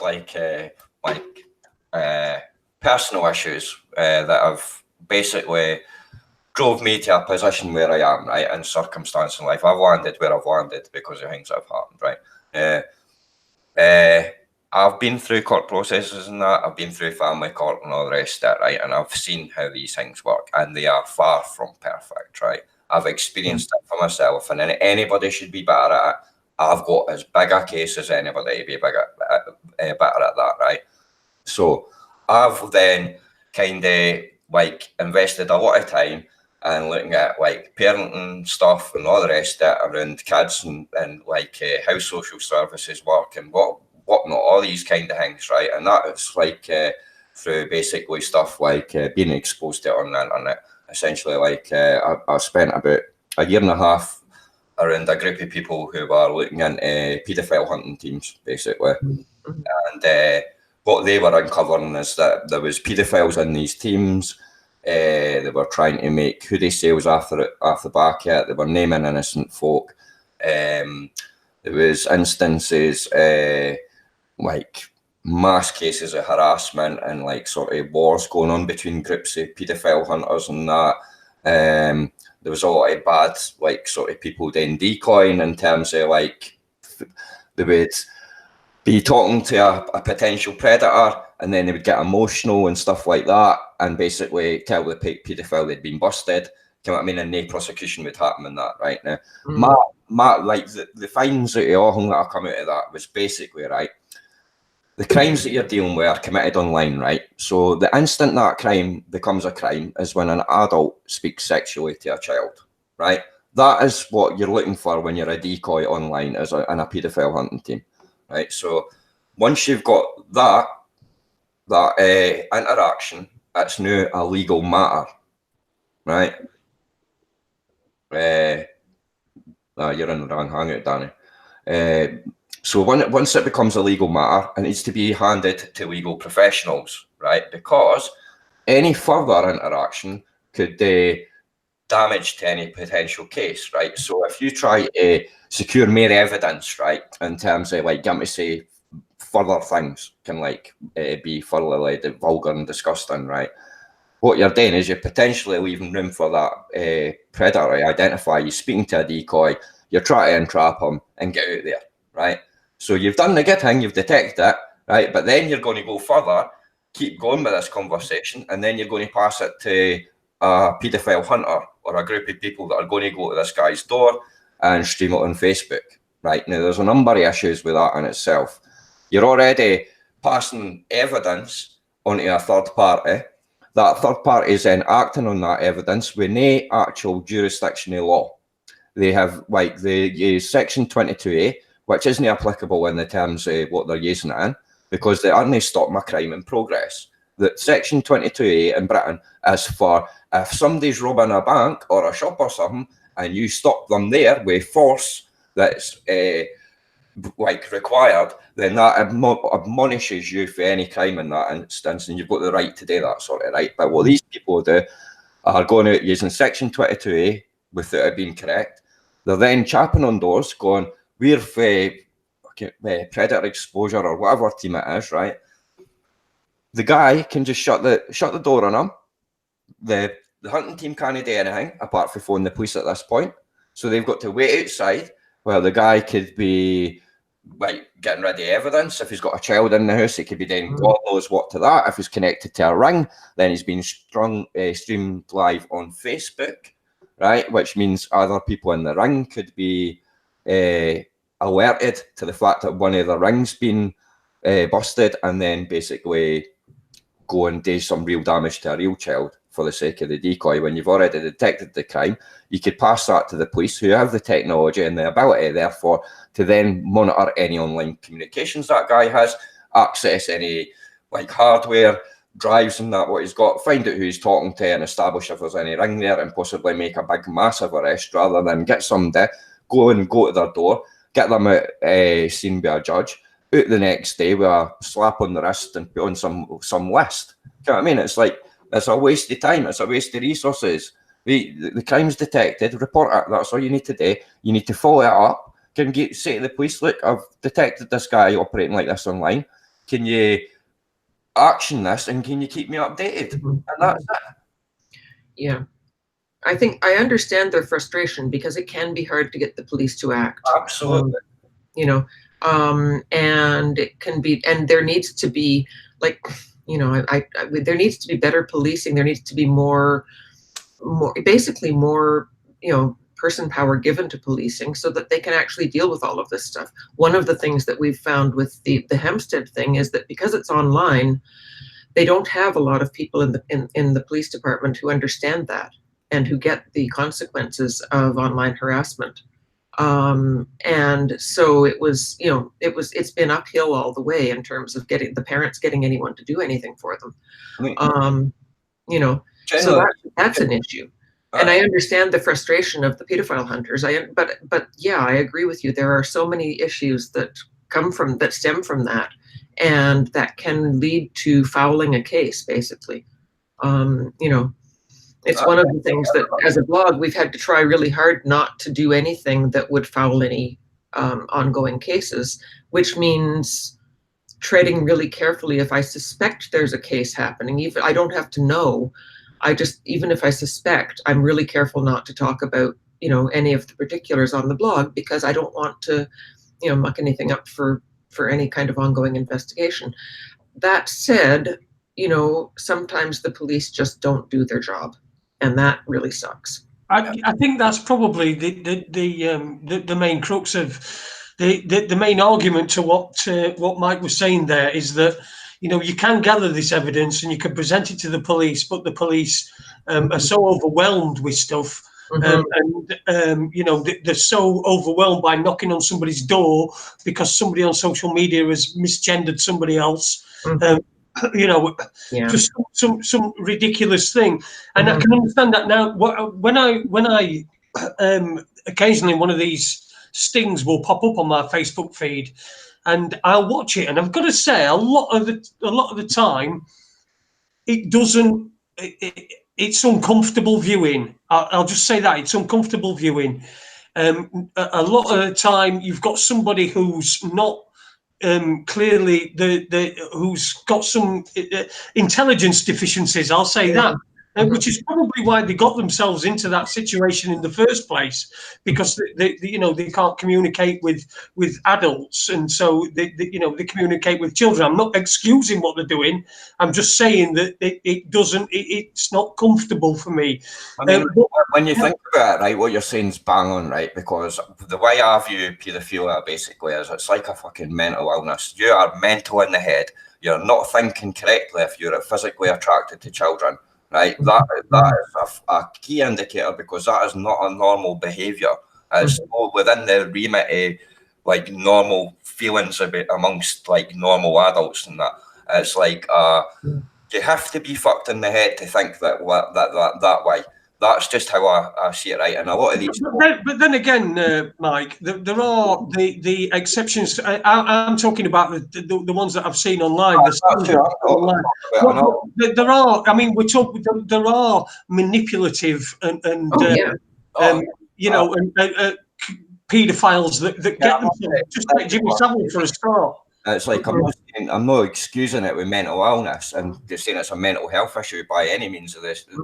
It's just the same as being a psychopath. You, like, regardless of your actions, you're still going to get punished by society for your actions because you're wrong, right? It's like that's a wrong action, regardless where your motivation and where it comes from. You know what I mean? It's like there's a law of consent in this country. If you didn't abide by that law of consent, then you go to jail. That's simple. The problem is that the people that these folk are identifying are potentially folk that will never leave their living room half the time because they're not socially capable. They're kind of like the low-hanging fruit I'm on about. I'm not about the people who are manipulative or controlling and like really clever in their abuse and that are doing it on a grander scale. But the people generally that somebody like decoys and that are going to catch off dating sites on that are going to be the low-hanging fruit. And the ones that are potential offenders, that have been presented with a semi-opportunity and have took a risk, right? They don't have the social skills to interact with people of their own age. Yeah. They feel as though they've been left behind. And so naturally for them, they communicate with children. Yeah. And because they've got those sexual desires then come out towards the children, which is completely wrong. Yeah, but when we're talking about paedophilia, the ones that you really want to catch, and I've got no problem with these pedo hunter groups. I've got to be honest. I put my cards on table. I think they do a lot more good than I know. You've outlined some of the harm that they can do and some of the dangers of what they're doing. But I applaud them because they're doing something. Just to correct where I am on it, right? Like any team that isn't live stinging, like who isn't putting it on Facebook live, right? You can record that after the conviction, put it up. I don't care about that, or do it quietly. There's a lot of teams there that didn't put that stuff on social media, and that what they do is they go on the day they bust and they put it to the police. They get the conviction, and guess what they do? They didn't go on social media and boast about it. They just go on to the next guy, and then the next guy, and then the next guy. That's how they operate, because they didn't need the pat on the back. They're not the glory hunters. They didn't need to thrill the live stream. And the live stream is the danger. It's an unnecessary stage and a event that is endangering any police operation that's active. It is also highlighting to any potential members of the ring connected to that guy to go and flush their evidence or dispose of the child that they've got, if they do have a real child. And that's where the danger comes. I have no problem with folk doing it in accordance with the law and doing it with the safeguarding of the children at heart, right? Now, and if you're live streaming it on Facebook, you're no safeguarding children. You're doing it for the views. And that's where the distinction comes in, right? Is I have no problem with people acting within honourable intentions and doing it for the right reasons and doing it in the right way, right? And that's the key part here, is the right way. But what we've got is a group of folk who have realised that they can be popular off it, right? You've also got a group, you've got paedophiles in these teams, right? Because what they've identified is, guess what? There's no vetting goes on. It's like the last man that was uncovered was on the sex offenders list. He was a 3 times convicted predator, sat on a paedophile hunting team, staying with the paedophile hunting team's kids, right? So if you can't protect your own kids, how the fuck does that put you in a position to protect anyone else's? Yeah. Look, it's one of them subjects, isn't it? That shows like this, a lot of people don't like talking about it, because then they feel like if they're putting a point of view, that then they have to sort of defend that, and then add a caveat that I'm not trying to, like I've been doing today when I've been saying to you, this is the reason, this is probably the reason why this person is engaging in this behavior. Whereas but then I'm saying to you, I'm not condoning it or anything, but that's because I feel like I have to, because of the society that we live in. Whereas if we were all grown up, we could talk about issues like this and probably get them resolved, rather than just this, this thumb twiddling and navel gazing, where we're all, we're all virtue signaling to and it's just we just don't appear to be grown up enough as a society. As I said to you, that the way I operate is I reach out first, I communicate in private mostly to start with, and indicate my concerns or whatever, and then I escalate to publicly when you start ignoring me. And when you start ignoring me publicly, I escalate to putting it on my YouTube channel, and then I escalate to really digging into you. Because when you start to block me and ignore me, then that leaves a bad smell with me. It makes me think, what you got to hide here? If you're here protecting children, you should be happy to address my concerns. You should be looking to improve yourself in terms of being able to safeguard kids. But unfortunately, these people see you as a threat, and then they block you, they ignore you. And what I do is I open up my platform to them and offer them to come and debate me or speak about it, and so we could have adult conversations, right? My videos sometimes come across a bit ranty and a bit shouty and a bit sweary and that, right? But as I said, that all comes with frustration. When I actually go to speak to people, I'm passionate, right? I care about what I do. I'm very passionate, and that sometimes leads to me being quite emotional in that when I'm talking and stuff, but that's the way I am. I can't change that. Some people didn't like it. That's their problem, in my opinion. But I generally treat people with respect as long as they treat me with respect, and that's it. And it's earned. And it's no given. I just didn't give respect for nothing. You have to earn my respect, and it's the same way anybody else. People earn my respect, and then that's how things like. I'd watched that Hoxted blog that Karen works on for months and months and months before I even went near talking to anybody on that blog. And it was just because I was trying to find out the truth for myself.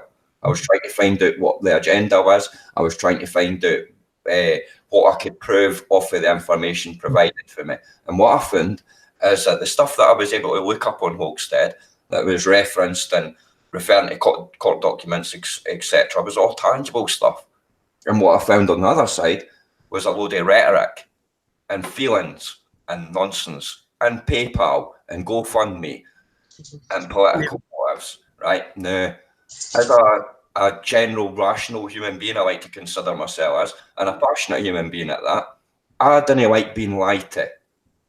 And I was lied to with the alt media for years, right? And there's many people, good people, being lied to and manipulated and drained the resources and further disillusioned with society because it fits their narrative, and it's no to better society as to improve their conditions and themselves, and that doesn't sit well with me.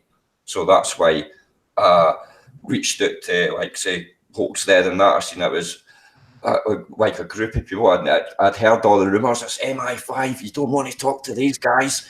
Can watch what you're doing here and all that. And I was like, wait a minute. I'll just go and speak to them and see what happens. Like, because I didn't. Like, I didn't care who you are. It's like you're made of the same stuff as me. So let's have a conversation. Let's see if you can improve me and I can improve you. And that's how. Brilliant. Mike, listen, I just want to give Karen an opportunity to just wrap up that little segment that we were talking about, give a point on that. And because we're sort of nearly at 1:45, and I do want to spend some time on the Brian Harvey situation with you as well, because we talked about that before. So Karen, why don't you just give us your last word on what we've just been talking about, and then we'll move on to Brian Harvey. Yeah, basically the business of what I think, what I agree with what both of you were saying, actually, in that I think most situations have multiple sides. The problem is that people become so polarized that we become unable to speak about them without, getting behind a barricade and lobbing bombs over to the other side. It doesn't have to be that way. People can actually talk about stuff, and they can present their evidence, and they can say, this is what happened, here's what, and here's how I know that this happened. And to me, that's where you get to something approximating the truth. I don't think we ever completely get to the truth about these things. There's going to be stuff about the Hampstead hoax that I know nothing about for, decades to come, probably. Well, I probably won't live that long, but anyway, being elderly and all. Let's hope so, shall we? Come on, we're all living forever, aren't we? Yeah, that's right. I forgot. Yeah. But yeah. So basically, yes, I agree. And I think that having the guts to actually come out and talk to someone, instead of sort of standing behind a shield and saying, this person is bad and this person is bad and this person works for MI5 and this other one over here is, it's child's play. It's lazy. That's lazy, isn't it? It's just lazy. It's lazy. If they really think that that's how MI5 operates, they really need lessons in, like real world understanding of how, how the government works. It's what I call a thought-preventing statement. Yes. You label somebody as, I don't know, a conspiracy theorist, an MI5 agent, or whatever, and it's just designed just to cut somebody's thought process. And well, if that's the case, then that's what it's for. That's what it's for. As humans, on that point, we quite like to do that. We like to put people as labels and put them in a box so that we could easily and quickly like, you know, associate them so we don't need to spend too much time on them. If somebody's already told you, oh, this person's a conspirator or a conspiracy theorist, or this person's a satanic child abuser, whatever it is, then you're going to kind of say, right, that's how it is. I'm not and whether you're going to interact on them is going to be dependent on where you are in terms of a person. But likely, if it's about somebody who's trying to put a narrative counter to your own, then you're usually what I've met with is kind of a load of insults rather than a load of rebuttals to my argument, which is what I'm looking for. And that, my sister's the first one to label me as a conspiracy theorist, until I point out to her that she's worked in a bank for 30 odd years and still don't know how money comes into existence. And she still doesn't, you know, and she still just looks at me and goes, oh yeah, you're a conspiracy. Well, maybe I am. Whatever. Yeah. Well, I think sometimes people just don't sit down and actually talk about what it is that, you know, that they do believe in. And sometimes you can find out, oh, geez, maybe I was wrong about that. You know? Yeah. Jason, and I know you want to move on to bits, but can I ask Mike one question? Yeah. Simply because when I my computer's really been playing up, and there's a couple of things that I've missed, especially when we were talking about what was on the news and the media, etc. Mike, you know, when the Hampstead thing with the satanic child abuse that wasn't, is your position that no satanic child abuse exists at all, or just that it didn't in that instance? No, Matt, that's not my position at all. I didn't discuss that this could be a possibility of that, but what I'm doing is operating on what evidence is available to me. And that is that there's not been a prosecution for it as far as I'm aware in the UK, and that's kind of like there's. Yeah, I think the closest thing to that was the Colin Batley case, but even that, he was basically just claiming to be some kind of a cult leader, and you know, it was clear that he was essentially putting on a few robes and lighting some candles to scare his victims. So that's the closest that I've been able to find, and so far there haven't been any, and I haven't found any in Canada or the US either. I've you know, I mean, it's something that I've looked into quite a bit just because I want to show myself. The thing is, I'll tell you something, I was a social worker in the 1980s during the Satanic Panic. I completely 100% believed that there were satanic cults out there, except that I kept finding that when my clients would come to me and say this or that happened, I would go and try to look into it, you know, and find out who this horrible person was. And they didn't exist, or they did exist, but they lived in another city, and none of the stuff that ever came my way ever panned out. And I began to wonder what was going on, you know? And the alternative view to that could be you won't find any proof of it because every judge, every solicitor, and every member of the royal family and every member of the establishment could be a satanic child abuser. You know, you can literally chase your ass on it, can't you? Oh, yeah, you really can. And here's the important question for a like is who puts the MPs in Parliament? Well, yeah, well, it's certainly not us, is it? Because there'd be no MPs in Parliament, if you know what I mean. Listen, well, it's certainly not me. Anybody who votes is complicit in the system that we exist. So that's exactly right. And you know, the myth is that if you don't vote, then you've got no right to complain. It's actually the other way around. If you do vote, you've got no right to complain because you vote. I've got to admit, I do vote, but I only vote on things that I feel are effectively changing, or if somebody's going to actually benefit my community. I didn't vote. And all I've got to say is that picture on my is there when I'm not there is a tattoo that's on my back. That's how much I think of government. Listen, we just got we had a comment in the chat room from somebody called Danny Jones, and he says the facts are Hampstead was and is a hoax, yet Jon Wedger pushes it on this channel. Now I'm going to defend us. We like we said. If we'd not had Jon Wedger on this channel, we probably wouldn't have Mike and Karen on now. So I get John. We had Jon Wedger on. We do what we do is we talk to people, right? Everybody's got a point of view. We don't have preconceived ideas about anything.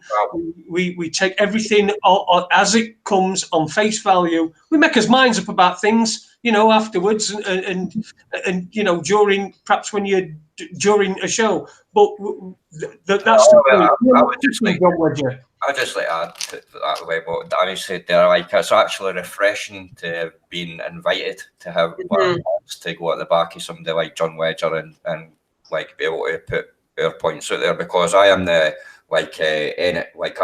somebody who's like a Jon Wedger or any of that. I'm just a normal guy who just puts his thoughts down to YouTube and gets on about with what he does in the real world.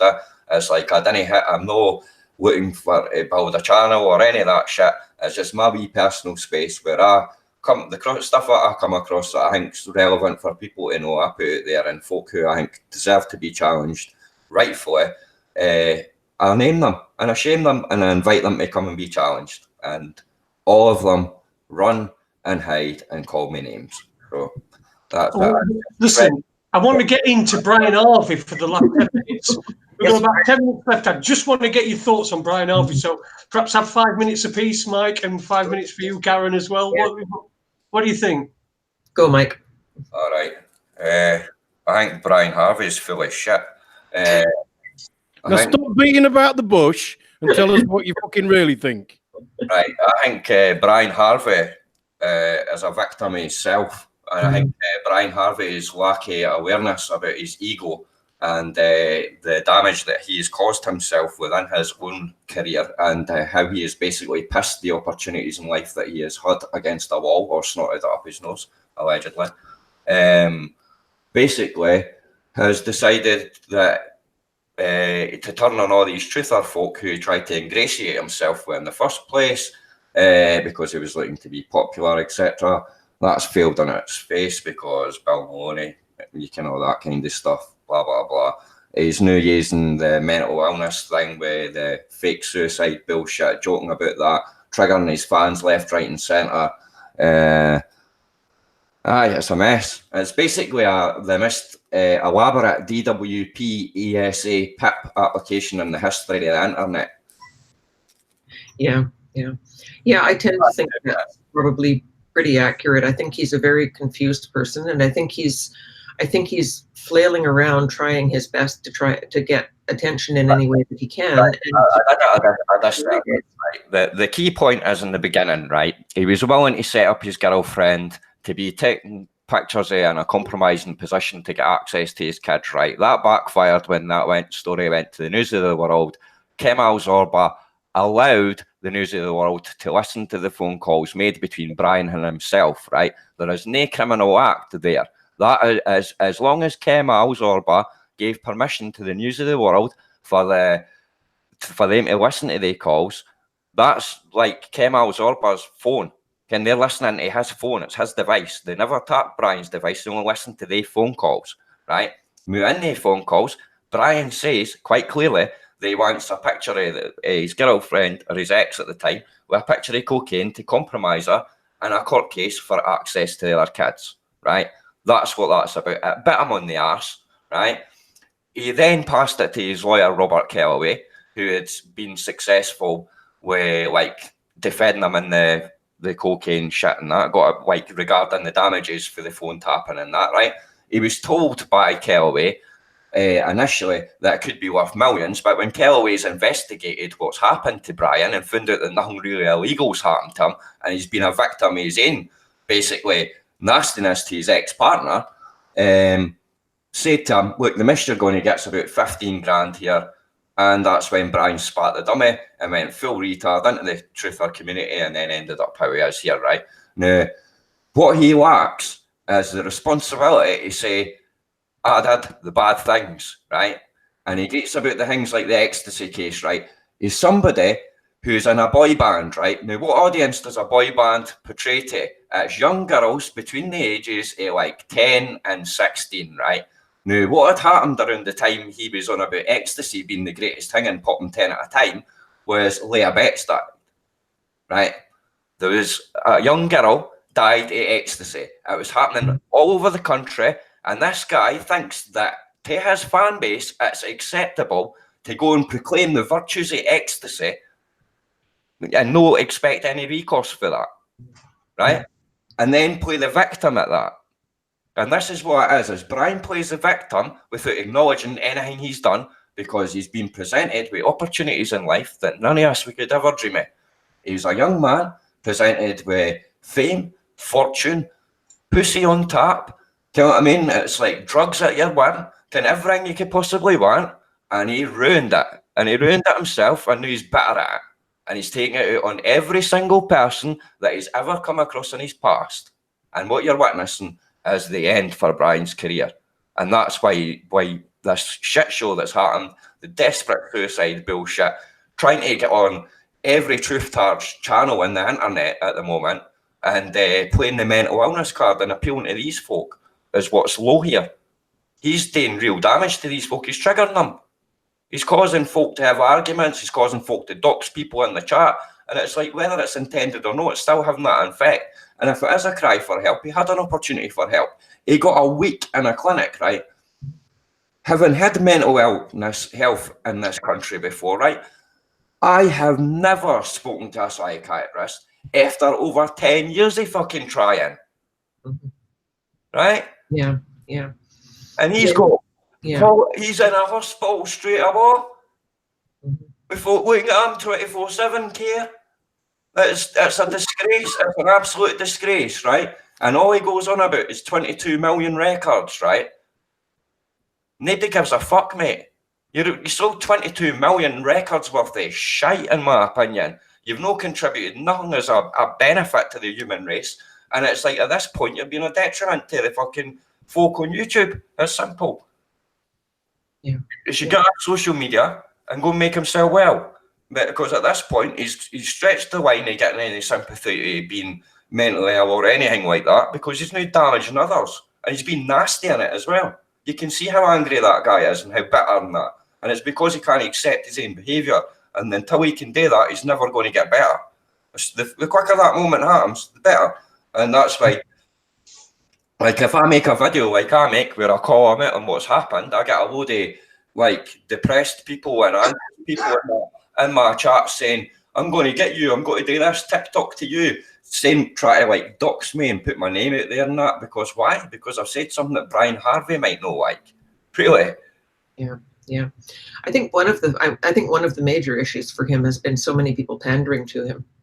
And you know, oh Brian, you're so great. Oh Brian, you're so wonderful. I hope everything, you know, I hope everything is great, and you know, you're gonna make it, and keep going and keep doing what you're doing. No, don't keep doing what you're doing. That's what he's been used to for 20 years, isn't he? Yeah. It's just the people going, yes, Brian, yes, Brian, yes, Brian, right? And what he's done is he's left himself on his own because people have stopped saying yes. Right? Well, he's found a good source of yes. I think is the, you know, folk who want to wheel him out and be associated with him so that they can get the attention to their YouTube channels, like say Eddie is okay and stuff like that, essentially, right? Because these are folk who want to grow their audience and all the rest of it. Brian's popular, like he's quite a semi-odd, like he was a high-profile celebrity at one point in the UK. You know what I mean? He's still got a name in that, and that's what's disappointing here is that man can make a decent living off of YouTube alone. Right? If you go and look at his stats, just without anything else on top, he can make up to 15 grand a year straight away off of views on his YouTube channel, right? And that's not include the money that he gets for super chat and stuff like that, right? There is no need for him to be claiming at this point. He's playing a victim and he's a drain. And he's quite capable of producing content on a day-to-day basis or whatever, and he's quite capable of making money in that way, right?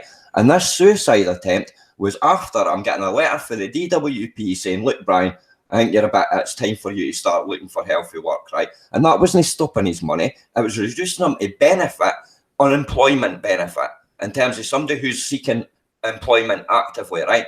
Now, the system is there to pick up folk when they're desperate, right? That guy is sat with thousands upon thousands of pounds worth of sound equipment and he's fucking auntie's house. There is far more deserving people in mental health services and fucking money for the government than Brian Harvey.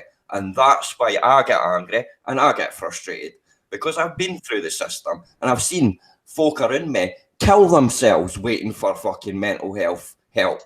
And they didn't go to YouTube, and they didn't put a rope in the wee corner at fucking ankle height and make a wee greedy video about, Theresa May, I'm going to kill myself if you didn't listen to me. Come on. It's fucking bullshit. It should be getting called out. Shouldn't they be babysitting and mollycoddling this kind of behaviour in society? This is what the problem is here. This is how we allow things to get so bad, where we've got folk threatening suicide on YouTube to get a bit of attention. It's ridiculous.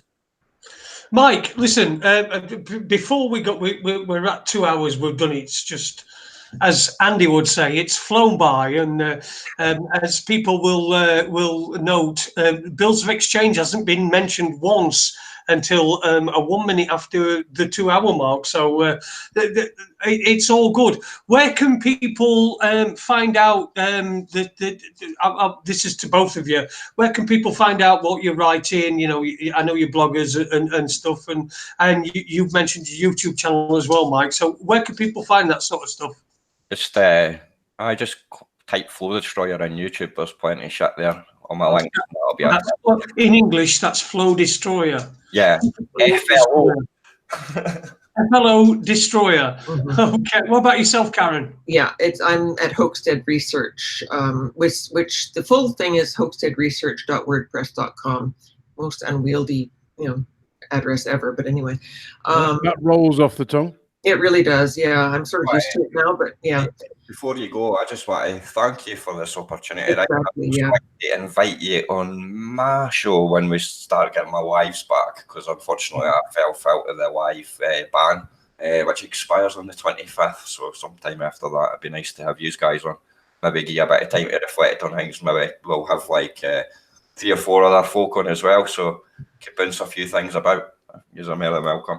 Yeah, no problem. You just give us a call, and if I'm not doing no else, then if we're not doing no else, Heidi, then we'll certainly come on.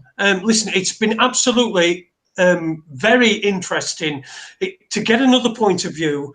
I hope that people understand that this is what we do here, right? We don't take sides. If somebody's got something to say, and if somebody's got something to say about this or any other show, and you've got something, and I mean you've got something to say, I'm not talking about super leads going, let's talk about stuff. I'm talking, by the way, you're welcome for the 3 points leads over the weekend, and we wanted you to win anyway. But yeah, if anyone's got anything to say, we'll listen to you, as long as it's good. And I'm sure that I'm sure it doesn't matter whether you agree with the point of view that we've had tonight from Mike and Karen, or you disagree. The fact is that it's been eloquently put. It's been cohesive, so you can hear it, you can understand exactly where they're coming from and what they're trying to say. So just take every side of everything. Don't just listen to one side. Take every side, and don't get caught into that trap where you want something to be true. So then what you'll do is you'll try to make it fit into what the thinking that you've been in previously. Listen, we are done for tonight. We've gone 5 minutes over. Ade, last word to you, mate. Just, it's not what you hear, and it's not where you hear it from, and it's not what you believe. It's all three. You know? Yeah. All put into one. Yeah. Yeah, well, have an open mind. Have an open mind. Yeah. The mind is open. Well, thank you very much, Mike and Karen. I keep having to look down. I know every people can see me. I'm having to look down because I've got it written down. Look there, look. Mike and Karen. I keep having to look down. I am terrible with names. It's been absolutely fantastic having you on the show tonight, and we'll see everybody tomorrow. Thanks to everyone who's been listening. Thanks to 9 everyone o'clock. Contributing in the chat room. Yeah, we're on tomorrow night at 9 o'clock. We've got Max Egan on, so Webby should be back as well. So we'll be back to a full complement. I know Aid's going to be here anyway, and he's going to be sitting. He's going to be here, and he's going to be sitting in. So we might be up to 3 presenters tomorrow night. Yeah, we're back into the old days. Listen, thanks everybody for watching. Take it easy, and please listen to us again, because if it weren't for you, we'd just be talking to ourselves. Ta-ra a bit.